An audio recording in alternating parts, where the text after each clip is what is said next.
জাতীয় থেকে আন্তর্জাতিক, প্রান্তিক, জনপদ থেকে নগর, চারপাশে ঠিক কী ঘটছে এই মুহূর্তে তা নিয়ে আয়োজন এখন চারদিক। সঙ্গে আছি আমি ফরহাদ বিন নূর। টানা ৩ দিন ধরে আন্দোলনের পর জগন্নাথ বিশ্ববিদ্যালয়ের শিক্ষার্থীদের ৩ দাবি পূরণের আশ্বাস দিয়েছে সরকার। দাবি পূরণ হওয়ায় আন্দোলনের সমাপ্তি ঘোষণা করে জগন্নাথ বিশ্ববিদ্যালয়ের শিক্ষক সমিতির সাধারণ সম্পাদক রইস উদ্দিন। এর আগে অর্থ মন্ত্রণালয় প্রধান উপদেষ্টার কার্যালয়ের সঙ্গে আলোচনা করে বিশ্ববিদ্যালয়ের পরিচালন, বাজেট বাড়ানো, অস্থায়ীভাবে আবাসিক হলের ব্যবস্থা এবং দ্বিতীয় ক্যাম্পাসের নির্মাণ কাজ দ্রুত সম্পন্নের সিদ্ধান্ত জানায় মঞ্জুরি কমিশন। এ সময় পানি পান করিয়ে অনশন ভাঙান ইউজিসির চেয়ারম্যান। শুক্রবার রাত ৮টার পর আন্দোলন সমাপ্তির ঘোষণা দেওয়া হয়। বিশ্ববিদ্যালয়ের শিক্ষক সমিতির সাধারণ সম্পাদক অধ্যাপক ডক্টর রইস উদ্দিন বলেন, ৩টি দাবির প্রতি সরকার সহমত পোষণ করায় সন্তুষ্ট আন্দোলনকারীরা। আর শিক্ষার্থীরা বলছেন, তাদের দাবির ৯০% বাস্তবায়ন হওয়ায় শ্রেণীকক্ষে ফিরছেন তারা। তবে নজর থাকবে এসব সিদ্ধান্তের শতভাগ বাস্তবায়নের দিকে। অস্থায়ী আবাসনের ব্যাপারে সুনির্দিষ্ট সিদ্ধান্ত হয়েছে। আমাদের আরো যে সমস্ত দাবি ছিল, আমাদের দ্বিতীয় ক্যাম্পাসের প্রায়োরিটি বেসিস কাজের অগ্রগতি এবং কাজের অন্তর্ভুক্তি সরকারের প্রকল্পে, তার চেয়েও আমরা ইনশাআল্লাহ একটু বেশি অগ্রসর হয়েছি, সেটুকুই বলবো।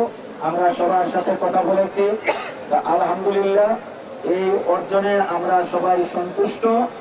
আমরা আজকের এই মঞ্চ থেকে ব্যর্থহীন কণ্ঠে আরেকটি ঘোষণা দিতে চাই। সুস্পষ্ট বাস্তবায়ন হয়েছে, আমরা সন্তুষ্টি প্রকাশ করেছি। তারপরেও যদি কোনো প্রকারের কোনো গড়িমসি এবং নয়সয় এবং আন্দোলনের পরিভাষায় বুজুম বাজুম এইটা যদি পরিদৃষ্ট হয়, আমরা ইনশাআল্লাহ যে অভিজ্ঞতা অর্জন করেছি, আমরা ঘরে বসে থাকবো না। আর এর ধারাবাহিকতা, এর পরবর্তীতে যত বাজেট প্রণীত হবে সবগুলোতে ধারাবাহিকভাবে যেন পূর্ণ থাকে এবং সেটা থাকবে। আমরা সেই দাবি জানিয়ে এসেছি এবং আমাদেরকে সেটাও আশ্বস্ত করা হয়েছে। যেহেতু আমাদের দাবি বাস্তবায়িত হয়েছে, পূর্ণ হয়েছে, তো আপনারা যারা কষ্ট করে আজকের প্রোগ্রাম করেছেন, আপনাদের সকলকে আমি আবারও ধন্যবাদ জানাচ্ছি এবং আমাদের চলমান আজকের এই আন্দোলনের পরিসমাপ্তি ঘোষণা করছি। দাবি বাস্তবায়িত হয়েছে, তো কমপ্লিট শাটডাউন করার দরকার নেই। কালকে থেকে আমরা আমাদের ঘরে ফিরে যাব।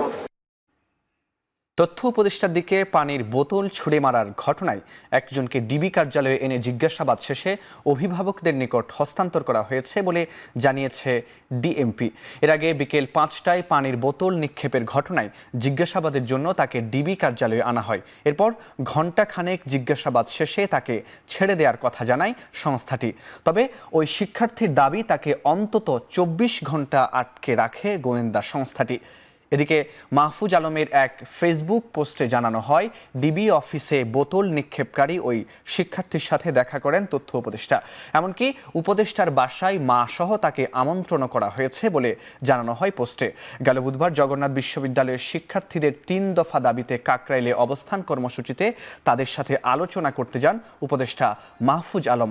আলোচনা শেষে গণমাধ্যম কর্মীদের সাথে কথা বলার সময় তার উপর বোতল নিক্ষেপ করা হয়। পরে কথা না বলেই সেখান থেকে চলে যান উপদেষ্টা মাহফুজ আলম।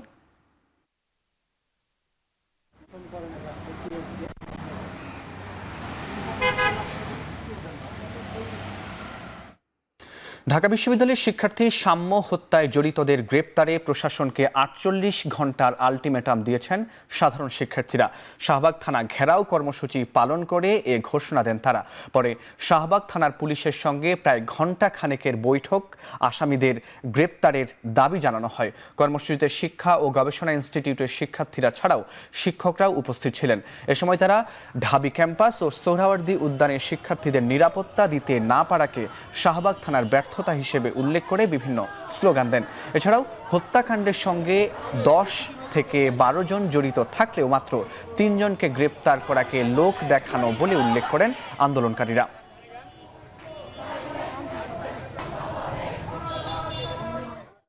যে থানা আমাদের নিরাপত্তার ব্যবস্থা করে, সেই থানা যদি নিরাপত্তা দিতে না পারে সেই থানার কোনো প্রয়োজন নেই। আমরা স্পষ্ট বলে দিচ্ছি 48 ঘন্টার মধ্যে যদি সাম্য হত্যার সাথে যে 12 জন জড়িত এবং এই 12 জনকে যারা লালন পালন করেছে এবং যে পুলিশকে পুরস্কৃত করে এই হত্যার কাণ্ডকে ভিন্ন খাতে নিয়ে যাওয়ার চেষ্টা করেছে সকলকে গ্রেপ্তার করে বিচারের আওতায় আনতে হবে।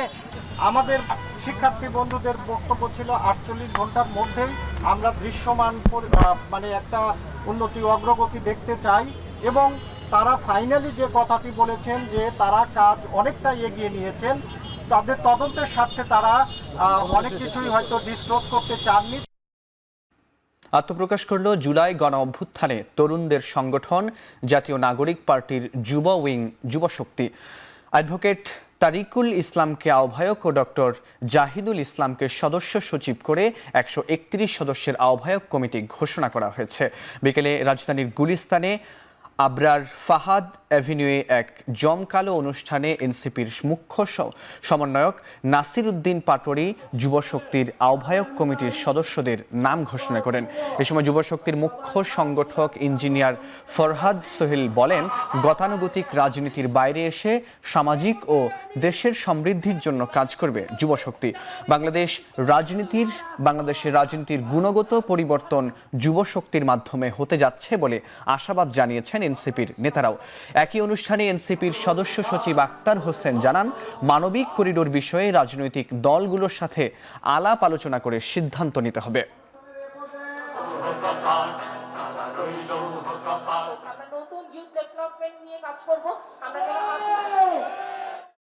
আগামী দিনের এই যাত্রা আমরা একটা সফল যাত্রা আপনাদেরকে উপহার দিতে পারবো, যার মাধ্যমে যুব সমাজের যে সমস্যা এবং যুব সমাজকে আমরা একত্রিত করতে পারবো। বাংলাদেশের সমৃদ্ধিতে, বাংলাদেশের অর্থনীতিতে নতুন একটা মাত্রা যোগ করবে যুবশক্তি। বাংলাদেশ রাষ্ট্রের জাতীয় নিরাপত্তা সংশ্লিষ্ট প্রত্যেকটা বিষয়ে সিদ্ধান্ত গ্রহণ করবার ক্ষেত্রে রাজনৈতিক দলগুলোর সঙ্গে পরামর্শ করে তবেই সিদ্ধান্ত গ্রহণ করতে হবে। ধোঁয়াশা সৃষ্টি না করে মানবিক করিডোরের বিষয়টি অন্তর্বর্তী সরকারের শিগগিরই স্পষ্ট করা উচিত বলে মন্তব্য করেছেন এনসিপির দক্ষিণাঞ্চলের মুখ্য সংগঠক হাসনাত আবদুল্লাহ। শুক্রবার কুমিল্লার জেলা শিল্পকলা একাডেমিতে জুলাই সমাবেশে এমন মন্তব্য করেন তিনি। জানান, স্বাধীনতা সার্বভৌমত্ব রক্ষার প্রশ্নে ভারত কিংবা মার্কিন পরাশক্তির আধিপত্য বিস্তার করতে দেয়া হবে না। একই সাথে আওয়ামী লীগের অর্থনৈতিক সহ বিভিন্ন খাতের সম্পত্তি বাজেয়াপ্তের দাবি জানান এনসিপির এ নেতা। আমরা আমাদের দেশের সার্বভৌমত্ব এবং আমাদের এই দেশকে কখনোই কোনো পরাশক্তির কাছে আমরা কোনোভাবে আমরা বন্ধক দিব না।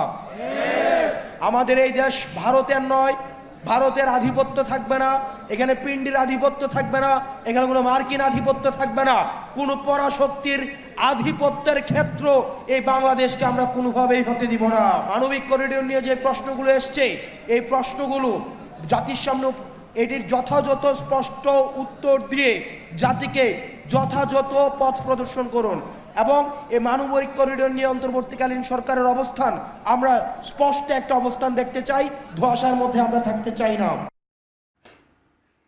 আসন্ন জাতীয় নির্বাচনে অংশগ্রহণকারী প্রার্থীদের মধ্যে জনসংখ্যার অনুপাতে শতকরা 33% নারী প্রার্থী দেয়া সহ 3 দফা দাবি জানিয়ে নারীদের 51 সংগঠন পালন করল নারী মৈত্রী যাত্রা। শুক্রবার দুপুরে রাজধানীর মানিক মেয়া এভিনিউয়ে প্রগতিশীল নারী, শ্রমিক, সাংস্কৃতিক, শিক্ষার্থী ও পেশাজীবী সংগঠনের আয়োজন করে নারীর ডাকে মৈত্রী যাত্রা। নারীর প্রতি বৈষম্য দূর ও নারীর সাম্যতা রক্ষায় সচেতনতা তৈরি করা এ আয়োজন। জাতীয় সঙ্গীতের মাধ্যমে শুরু হয়ে গান সহ নানামুখী আয়োজনের মাধ্যমে নারীর প্রতি অবিচারের প্রতিবাদ করা হয়। জমি, ঘর, উত্তরাধিকার সব ক্ষেত্রে নারীর ন্যায্য হিস্সা বুঝিয়ে দেওয়ার দাবি জানানো হয়। আয়োজনে অংশগ্রহণকারীদের অভিযোগ, জুলাই গণঅভ্যুত্থানে নারীর ভূমিকাকে ধামাচাপা দেওয়ার চেষ্টা চলছে। সেই সাথে বর্তমান ধর্ম ও নারীকে মুখোমুখি দাঁড় করানোর প্রবণতা দেখা যাচ্ছে। এর বিরুদ্ধে জাতীয় ঐক্য ও সচেতনতা সৃষ্টির আহ্বান জানানো হয়।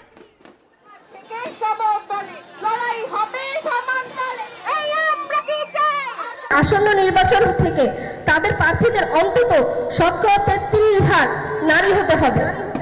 নারী ও প্রান্তিক জনগণের শিক্ষা, স্বাস্থ্য, সামাজিক, অর্থনৈতিক ক্ষমতায়নের অন্তর্বর্তী সরকারকে আশু পদক্ষেপ গ্রহণ করতে হবে। নারী, শ্রমিক, জাতিগত, ধর্মীয়, ভাষাগত, সংখ্যালঘু, হিজড়া ও লিঙ্গীয় বৈচিত্র্যপূর্ণ পরিচয়ের নাগরিকের রাজনৈতিক, ব্যক্তিগত ও অর্থনৈতিক স্বাধীনতা কোনো শর্তাধীন নয়। মাগুরায় শিশু আসিয়া ধর্ষণ ও হত্যা মামলার রায় শনিবার ঘোষণা করা হবে। মাগুরা নারী ও শিশু নির্যাতন দমন ট্রাইব্যুনালের বিচারক এম জাহিদ হাসানের আদালত এই রায় ঘোষণা করবেন। গেল মঙ্গলবার যুক্তিতর্ক উপস্থাপন শেষে রায় ঘোষণার এদিন ধার্য করেন আদালত। এর আগে গেল 13 এপ্রিল আদালতে চার্জশিট জমা দেন মামলার তদন্ত কর্মকর্তা। এরপর 23 এপ্রিল চার্জ গঠনের মধ্য দিয়ে মামলাটির বিচার কাজ শুরু হয়। সেই হিসেবে বিচার শুরুর মাত্র 25 দিনের মাথায় রায় ঘোষণা হতে যাচ্ছে। গেল 6 মার্চ মাগুরা সদর উপজেলার নিজ নান্দুয়ালি গ্রামে বোনের শ্বশুর বাড়িতে বেড়াতে গিয়ে ধর্ষণের শিকার হয় আসিয়া। পরে 13 মার্চ রাজধানীর সম্মিলিত সামরিক হাসপাতালে চিকিৎসাধীন অবস্থায় তার মৃত্যু হয়। কক্সবাজার বিমানবন্দর থেকে উড্ডয়নের সময় চাকা খুলে পড়ার পর 75 আরোহী নিয়ে ঢাকায় নিরাপদে অবতরণ করেছে বিমান বাংলাদেশের একটি উড়োজাহাজ। দুপুর 1:35 মিনিটে কক্সবাজার থেকে ছেড়ে আসা বিমানের ফ্লাইট BG436 হজরত শাহজালাল আন্তর্জাতিক বিমানবন্দরে আসার পথে বাম পাশের ল্যান্ডিং গিয়ারের চাকার সমস্যা পরিলক্ষিত হয়। বিষয়টির সঙ্গে সঙ্গে কন্ট্রোল টাওয়ারকে জানানো হলে বিমানবন্দর কর্তৃপক্ষ প্রয়োজনীয় সতর্কতামূলক ব্যবস্থা গ্রহণ করে। পরবর্তীতে ফ্লাইটটি 2:22 মিনিটে ঢাকায় নিরাপদে অবতরণ করে। বিমানটিতে 71 জন যাত্রী ছিলেন। যাত্রী ও ক্রুরা সুস্থ ও নিরাপদ আছেন বলে জানিয়েছে বিমান কর্তৃপক্ষ। শাহজালাল বিমানবন্দরে অন্যান্য বিমান চলাচল স্বাভাবিক রয়েছে।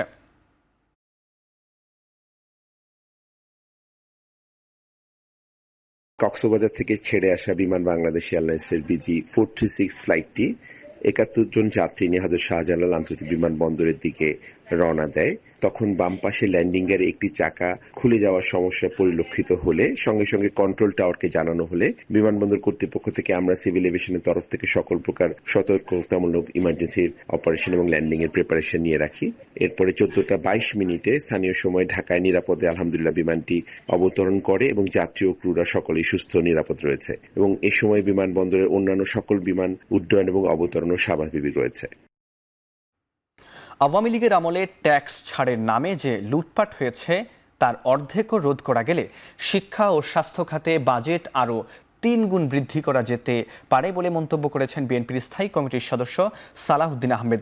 বিকেলে খুলনায় শিক্ষা, স্বাস্থ্য ও মৌলিক অধিকার নিয়ে তারুণ্যের ভাবনা শীর্ষক সেমিনারে তিনি একথা বলেন। আরও বলেন, আওয়ামী লীগের ইতিহাস গণতন্ত্র হত্যার ইতিহাস, একদলীয় শাসন কায়েমের ইতিহাস। 2014 সালের প্রহসনের নির্বাচনের মধ্য দিয়ে আওয়ামী লীগ দেশে দুর্নীতিকে প্রাতিষ্ঠানিক রূপ দিয়েছে বলেও মন্তব্য করেন সালাউদ্দিন আহমেদ। ফ্যাসিবাদ বিরোধী আন্দোলনের মাধ্যমে যে গণজাগরণ ঘটেছে তা ধরে রেখে ন্যায় নীতি প্রতিষ্ঠার আহ্বান জানান তিনি। যুবদল, স্বেচ্ছাসেবক দল ও ছাত্রদল আয়োজিত সেমিনারে অংশ নিয়ে শিক্ষার্থী ও তরুণরা। এতে শিক্ষার্থীদের বিভিন্ন প্রশ্নের উত্তর দেন নেতৃবৃন্দ।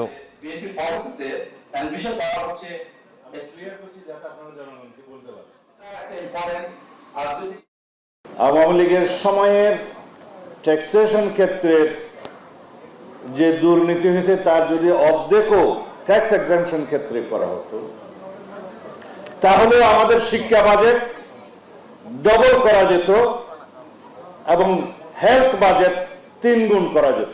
প্রবঞ্চনামূলক সরকার ব্যবস্থা প্রতিষ্ঠিত করা হয়েছিল 2014, 18 এবং 2024-এর মধ্য দিয়ে। তাতে করে রাষ্ট্রের অভিভাবকত্বে রাষ্ট্রে দুর্নীতিকে প্রাতিষ্ঠানিক রূপ দেওয়া হয়েছে।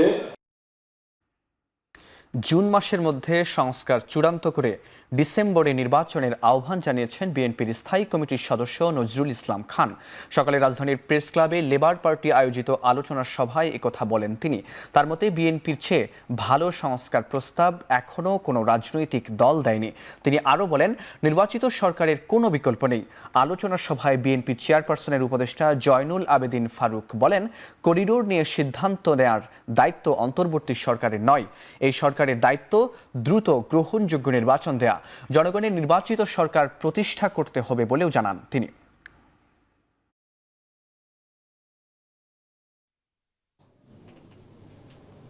আমরা যে প্রস্তাব করেছি এর বাইরে কোনো সংস্কার প্রস্তাব এই সরকার উত্থাপন করে নাই। এর বাইরে অন্য কোনো রাজনৈতিক দল এমন কোনো সংস্কার প্রস্তাব উত্থাপন করে নাই যা এর সঙ্গে সাংঘর্ষিক।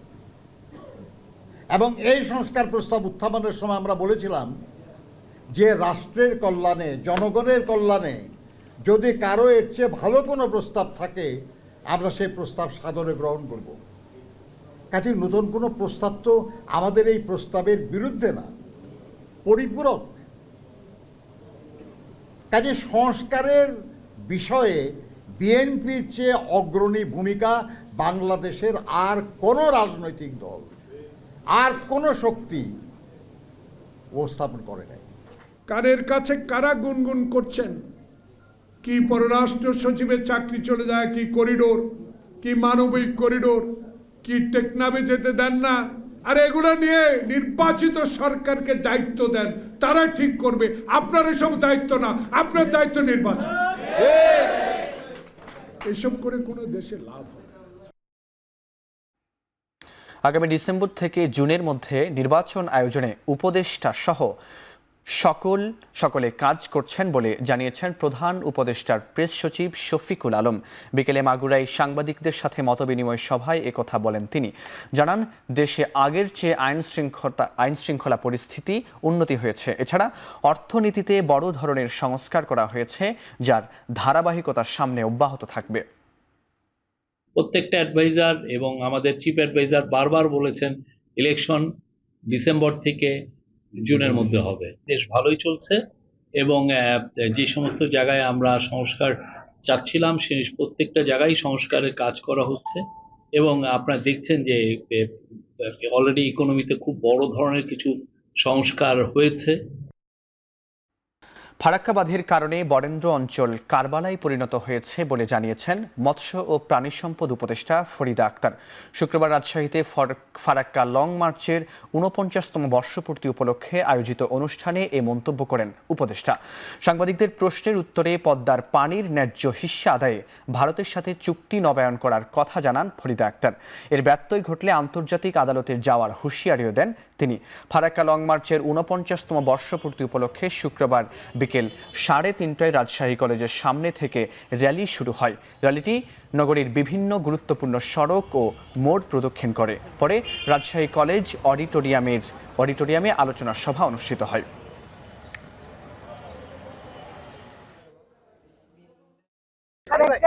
এদেশে কারবালা তৈরি হয়, কাজে এই অন্যায়ের বিচার চাই আমরা এবং আমাদের ন্যায্য হিসেবে আমরা সেটার জন্য ভারতের সাথে তো আমরা চুক্তি আবার করছি, সাইন করব এবং দরকার হলে যদি আমরা ঠিক মতো না পাই আমরা এটা আন্তর্জাতিকভাবে এটা নিয়ে যাব। বিচার, সংস্কার ও নির্বাচন একসাথে চলতে পারে না। তা না হলে দেশের জনগণ এ সরকারকে মেনে নিবে না বলে মন্তব্য করেছেন গণসংহতি আন্দোলনের প্রধান সমন্বয়কারী জোনায়েদ সাকি। শুক্রবার জাতীয় প্রেস ক্লাবের সামনে ঐতিহাসিক ফারাক্কা লং মার্চের ৫০ বছর উপলক্ষে এক সমাবেশে এ মন্তব্য করেন তিনি। এ সময় তিনি বিচার, নির্বাচন, সংস্কারের সুস্পষ্ট রোডম্যাপ দেওয়ারও আহ্বান জানান। এছাড়াও জগন্নাথ বিশ্ববিদ্যালয়ের শিক্ষার্থীদের যে আন্দোলন তা মেনে নিয়ে সরকারের প্রতি আহ্বান জানান তিনি।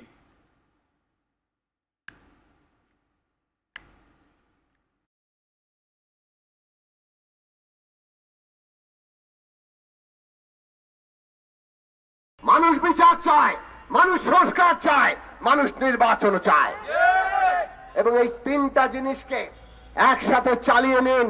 সমস্ত রাজনৈতিক পক্ষের সাথে আরো নিবিড় আলোচনা করুন এবং ইতিমধ্যে যতগুলো সমস্যা তৈরি হচ্ছে সেই সমস্যাগুলোকে দ্রুত সমাধান করে আজকে জনগণের যে ঐক্য সেই ঐক্যকে ফিরিয়ে আনুন।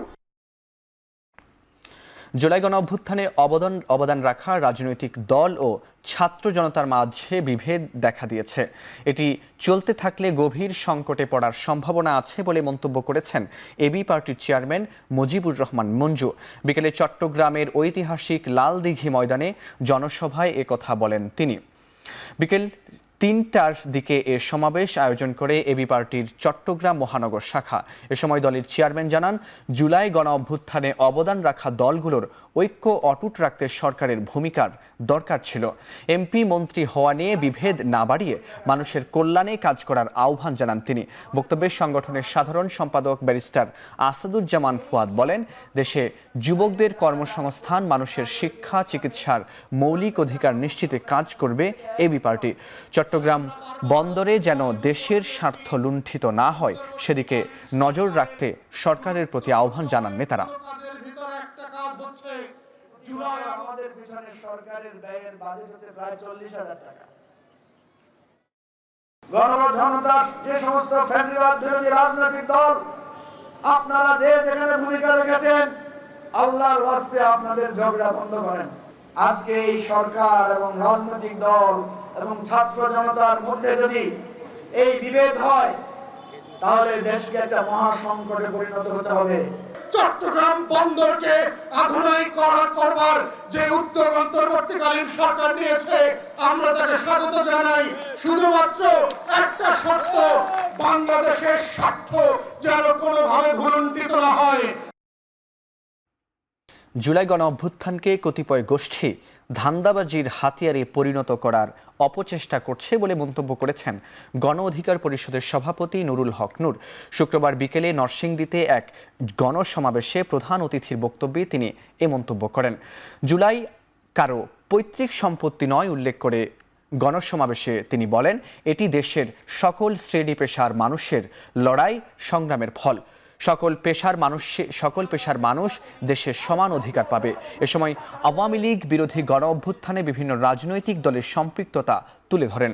নরসিংদী জেলা শাখা আয়োজিত গণসমাবেশে দলটির সাধারণ সম্পাদক রাশেদ খান সহ কেন্দ্রীয় নেতাদের পাশাপাশি জেলার বিভিন্ন পর্যায়ের নেতাকর্মীরা অংশ নেন। আওয়ামী লীগ যেমন মুক্তিযুদ্ধকে তাদের রাজনৈতিক ধান্দাবাজির একটা দোকানে পরিণত করেছিল, আজকের এই জুলাই গণ অভ্যুত্থানকেও কোনো ব্যক্তি, কতিপয় গোষ্ঠী তারা তাদের রাজনৈতিক একটা ধান্দাবাজির হাতিয়ারে পরিণত করতে চাচ্ছে। জুলাই কোনো রাজনৈতিক দল, কোনো ব্যক্তি প্রতিষ্ঠানের একক কৃতিত্ব না। জুলাই এদেশের সমস্ত শ্রেণী পেশার মানুষের আপামর জনতার লড়াই সংগ্রামের ফল। ডক্টর আজম ওবায়দুল্লাহ এদেশে সুস্থ ধারার সাহিত্য সাংস্কৃতিক আন্দোলনের অনন্য দিকপাল বলে মন্তব্য করেছেন বাংলাদেশ জামায়াতে ইসলামীর আমির ডাক্তার শফিকুর রহমান। সকালে বেইলি রোডের গার্লস গাইড অ্যাসোসিয়েশন মিলনায়তনে স্মরণ সভায় তিনি একথা বলেন। অনুষ্ঠানে অন্যান্য বক্তারা বলেন, ডক্টর আজম ওবায়দুল্লাহ শিক্ষা জীবন থেকেই সফল সংগঠক ও আদর্শিক সাহিত্য সংস্কৃতির প্রচারে নিরলস পরিশ্রম করেছেন। তিনি ছিলেন একাধারে লেখক, গীতিকার, গবেষক, সাংস্কৃতিক ব্যক্তিত্ব, সংগঠক, শিক্ষাবিদ ও মোটিভেশনাল স্পিকার ও বহুভাষাবিদ। আমি আমার এলাকায় যখনই প্রয়োজন হতো বলতাম যে আগামী অমুক তারিখে আপনাকে অমুক দেশে এতটুকুন সময়ের জন্য যেতে হবে। কখনো একটিবারের জন্য বলেননি আমার তো অন্য একটা অ্যাসাইনমেন্ট আছে।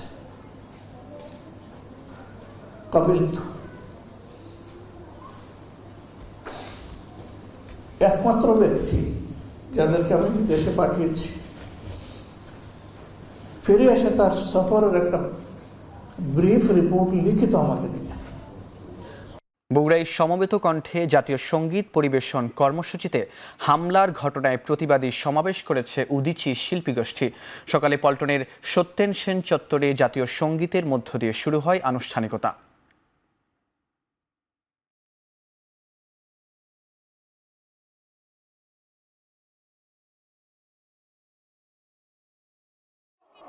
হবে, জাতীয় সঙ্গীত মানি না, এগুলো খুবই অপ্রত্যাশিত আমাদের জন্য। জাতীয় সঙ্গীত বাংলার কথা বলে, জাতীয় সঙ্গীতকে তারা রুখে দিলে তারা বাঙালিদের বিরুদ্ধে তারা অস্ত্র তুলছে, এটা হতে পারে না। আমরা উদিচি অন্যায়ের বিরুদ্ধে কথা বলি, গণমানুষের বিরুদ্ধে কথা বলি, আমাদের লড়াই অব্যাহত থাকবে, জারি থাকবে।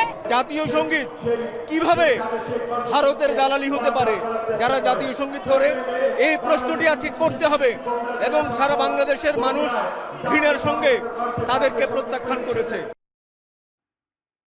ব্রাহ্মণবাড়িয়ায় বিজয়নগর সীমান্ত দিয়ে 750 জন ভারতীয় নাগরিককে অবৈধভাবে বাংলাদেশে পুশিনের তৎপরতা রুখে দিয়েছে বিজিবি ও স্থানীয় বাসিন্দারা। মধ্যরাত থেকে পুশিন রোধে সীমান্তে টহল জোরদার করেছে বিজিবি। এছাড়া স্থানীয় বাসিন্দারাও বিজিবির সঙ্গে পাহারা দিচ্ছেন সীমান্ত এলাকা। বিজিবি জানায়, বিজয়নগর, নলঘড়িয়া ও নোয়াবাদী সীমান্ত দিয়ে পুশিন চেষ্টার খবর পায় বিজিবি। বিএসএফ সদস্যরা পুশিনের জন্য আগরতলা সীমান্তে ভারতীয় নাগরিকদের এনে জড়ো করে। তবে পুশিনের বিষয়টি নিয়ে স্থানীয় বাসিন্দাদের আগেই সতর্ক করে বিজেপি। এর পরিপ্রেক্ষিতে মাইকিং করে গ্রামবাসীরা লাঠি সোটা নিয়ে একত্রিত হন সীমান্তে। পাশাপাশি টহল জোরদার করে বিজিবি। ফলে বিজিবি ও স্থানীয় বাসিন্দাদের সম্মিলিত প্রচেষ্টায় বিএসএফের অবৈধ পুশিনের পরিকল্পনা ভেস্তে যায়।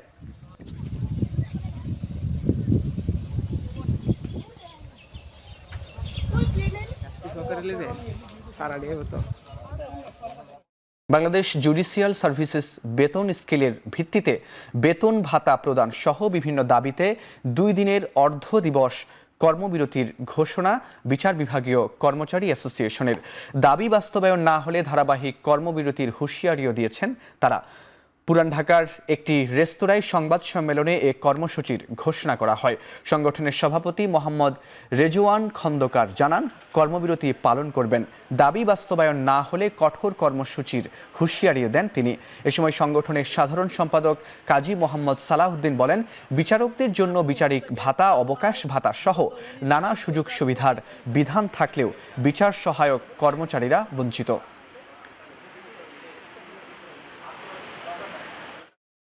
চিফ জাস্টিস মহোদয় আমাদেরকে আশ্বস্ত করেছেন এবং মাননীয় সচিব মহোদয়ও আমাদেরকে আশ্বস্ত করেছেন এবং সচিব মহোদয় আমাদের দৃশ্যমান কিছু না করায় আমরা নতুন করে এই কর্মসূচি ঘোষণা করছি। আমাদের পরবর্তী কাজ ধারাবাহিকভাবে কঠোর কর্মসূচি ঘোষণা করা হবে। রাঙামাটি বিজ্ঞান ও প্রযুক্তি বিশ্ববিদ্যালয়ে প্রথমবারের মতো আয়োজন করা হয়েছে 3 দিনের আন্তর্জাতিক বায়োসায়েন্স কনফারেন্স অ্যান্ড কার্নিভাল। দুপুর 2:30টার দিকে রাঙামাটি পর্যটন হলিডে কমপ্লেক্সে অনুষ্ঠানের উদ্বোধন করেন রাবিপ্রবির ভিসি ডক্টর মোহাম্মদ আতিয়ার রহমান। অনুষ্ঠানে অংশ নেন দেশি বিদেশি 350 জনের বেশি বিজ্ঞানী ও গবেষক। অনুষ্ঠানে প্রধান অতিথি হিসেবে অংশ নেন পার্বত্য মন্ত্রণালয়ের উপদেষ্টা সুপ্রদীপ চাকমা। কনফারেন্সে দেশের সরকারি বেসরকারি বিশ্ববিদ্যালয়ের শিক্ষক, গবেষক, শিক্ষার্থীবৃন্দ বহুমাত্রিক গবেষণা প্রজেক্ট উপস্থাপন করেন। এ কনফারেন্সে বাংলাদেশের উচ্চশিক্ষা ও গবেষণার দিক নির্দেশনামূলক ভূমিকা পালন করবে বলেও জানিয়েছেন রাবিপ্রবির উপাচার্য। এই লাইভলিহুডটাকে আমরা কোথায় নিয়ে যেতে পারি এবং বিশ্ববিদ্যালয় নেক্সট সায়েন্স। আওয়ামী লীগের কার্যক্রম নিষিদ্ধ হওয়ায় চট্টগ্রামে বিশেষ সাংস্কৃতিক অনুষ্ঠান ফাতেহার আয়োজন করেছে private university national association of Bangladesh. শুক্রবার সন্ধ্যার পর নগরীর কাজীর দেউরির জিমনেশিয়ামে 4 দিনের এ আয়োজন শুরু হয়। এতে জুলাই গণ অভ্যুত্থানের ছবি ও ভিডিও প্রদর্শন করা হয়, যেখানে আন্দোলনের বিভিন্ন ঘটনা প্রবাহ তুলে ধরা হয় আওয়ামী লীগের শাসন আমলে নিপীড়নের গল্প। এছাড়াও ছিল কাওয়ালি গানের আসর। আয়োজকরা জানান, দেশের গণতন্ত্র রক্ষায় ও স্বৈরাচার বিরোধী চেতনায় মানুষকে উজ্জীবিত করতেই এই ব্যতিক্রমী আয়োজন। এছাড়া আওয়ামী লীগের কার্যক্রম নিষিদ্ধের মাধ্যমে দলটির মৃত্যু হয়েছে বলে মন্তব্য করেন আয়োজকরা।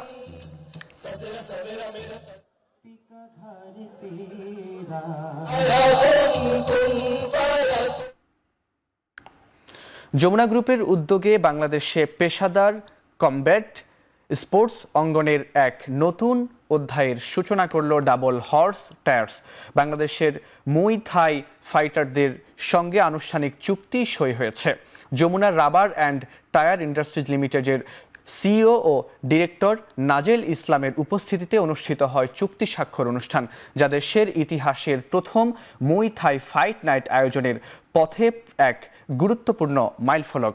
ডাবল হর্স এই উদ্যোগের মাধ্যমে তাদের ব্র্যান্ডিং ও মার্কেটিং কৌশলে নতুন মাত্রা যোগ করতে চায়। দেশীয় প্রতিভা এবং উজ্জ্বল সংগ্রামীদের সঙ্গে কাজ করে তুলতে চায় তাদের পণ্যের মান, স্থায়িত্ব ও সক্ষমতা। দেশে প্রথম মুই থাই ফাইট নাইট অনুষ্ঠিত হতে যাচ্ছে আগামী ২৬ জুন যমুনা ফিউচার পার্কে।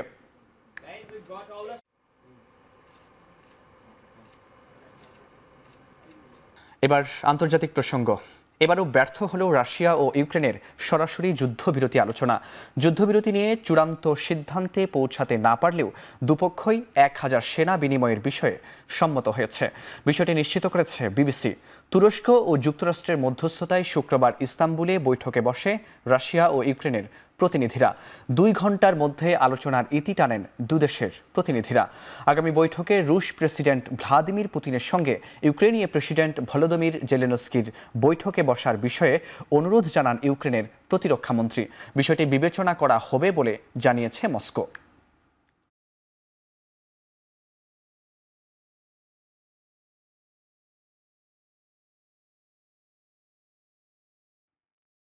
সমালোচিত লেখক সালমান রুশদিকে ছুরিকাঘাতের দায়ে হাদি মাতার নামের এক যুবককে ২৫ বছরের কারাদণ্ড দিয়েছে যুক্তরাষ্ট্রের নিউ ইয়র্ক আদালত। বিষয়টি নিশ্চিত করেছে বিবিসি। ২০২২ সালে যুক্তরাষ্ট্রের নিউ ইয়র্কে এক অনুষ্ঠানে বক্তৃতা দেওয়ার সময় তাকে ছুরিকাঘাত করে এক যুবক। সে সময় তার মুখমণ্ডল ও ঘাড়ে বেশ কয়েকবার ছুরির আঘাত লাগে। এতে দৃষ্টিশক্তি হারান তিনি। রুশদিকে ছুরিকাঘাতের অভিযোগে আটক করা হয় ২৭ বছর বয়সী মার্কিন নাগরিক হাদি মাতারকে। গত বছর হত্যা চেষ্টার অভিযোগে অভিযুক্ত করা হয় তাকে। ১৯৮৮ সালের লেখা সালমান রুশদির স্যাটানিক ভার্সেস উপন্যাসে ইসলাম ধর্মকে অবমাননা করা হয়। এতে মুসলিম দেশগুলোতে বেশ সমালোচিত হন তিনি। এরপর থেকেই তাকে হত্যার হুমকি আসতে থাকে।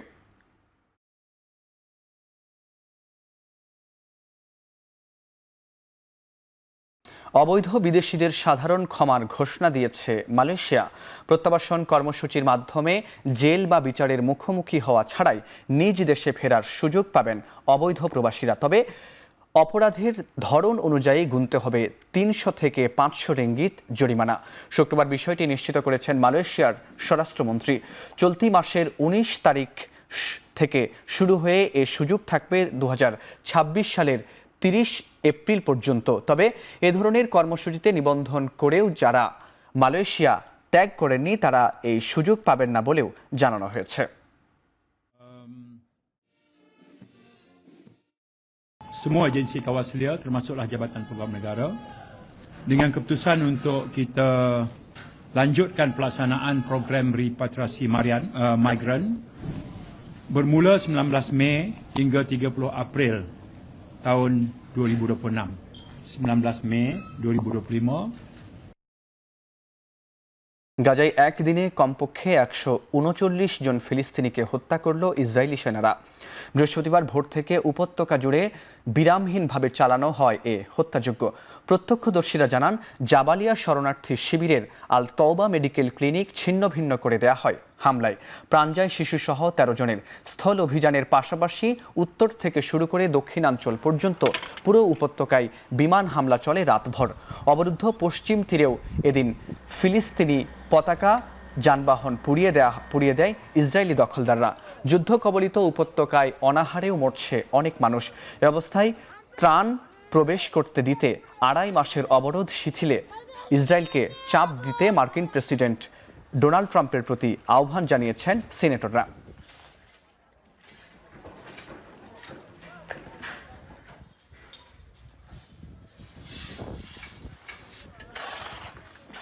পিএসএলে বিদেশি খেলোয়াড়রা ফিরলে বাংলাদেশ থেকে এনওসি পাওয়া সহজ হবে বলে মনে করেন বিসিবির chief coordinator of program Minhajul Abedin Nannu.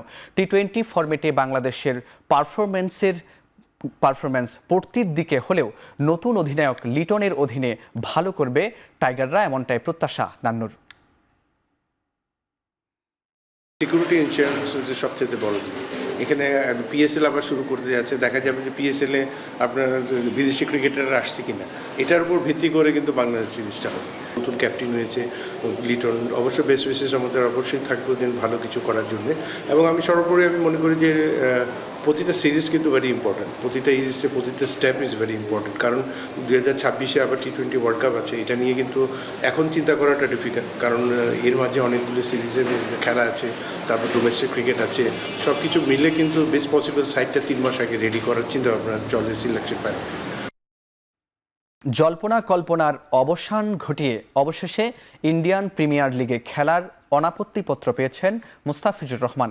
17 মে আরব আমিরাতের বিপক্ষে প্রথম T20 ম্যাচ শেষেই দিল্লি ক্যাপিটালসের হয়ে যোগ দেবেন তিনি। শুক্রবার এক বিবৃতিতে বিবিসি জানিয়েছে, ক্রিকেট অপারেশনস বিভাগের সিদ্ধান্ত অনুযায়ী মুস্তাফিজকে 18 থেকে 24 মে আইপিএলের জন্য এনওসি দেওয়া হয়েছে। এক সপ্তাহ বিরতির পর শুরু হতে যাওয়া আইপিএলের দিল্লির ব্যাটার জ্যাক ফ্রেশার ম্যাকগার্ক ভারতে না আসতে চাওয়ায় বদলি হিসেবে মুস্তাফিজকে নেয় ফ্র্যাঞ্চাইজিটি। তাদের প্রথম ম্যাচ আগামী 18 মে ঘরের মাঠে গুজরাট টাইটান্সের বিপক্ষে। সব ঠিক থাকলে সেই ম্যাচেই দেখা যেতে পারে ফিজকে। 11 ম্যাচে 13 পয়েন্ট নিয়ে টেবিলের 5-এ আছেন অক্ষর প্যাটেলের দল। শেষ 3 ম্যাচের 2টিতে জিতলেও প্লে অফে ওঠার সম্ভাবনা আছে তাদের। মেগা নিলামে অবিকৃত থাকা মুস্তাফিজকে 6 কোটি রুপিতে দলেই ভিড়িয়েছে ক্যাপিটালস, যদিও পুরোটি নয়, ম্যাচ অনুপাতে অর্থ পাবেন তিনি।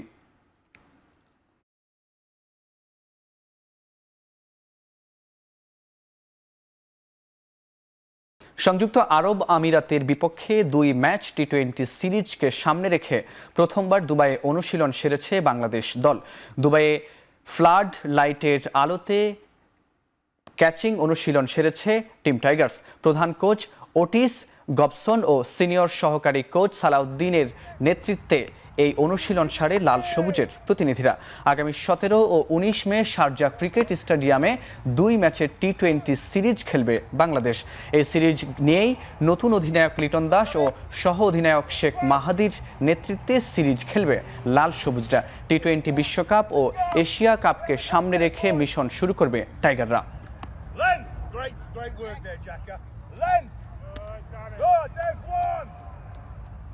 Good, there's 2. Now we know what we're doing. When Shorey's back here, it's done. Let's go.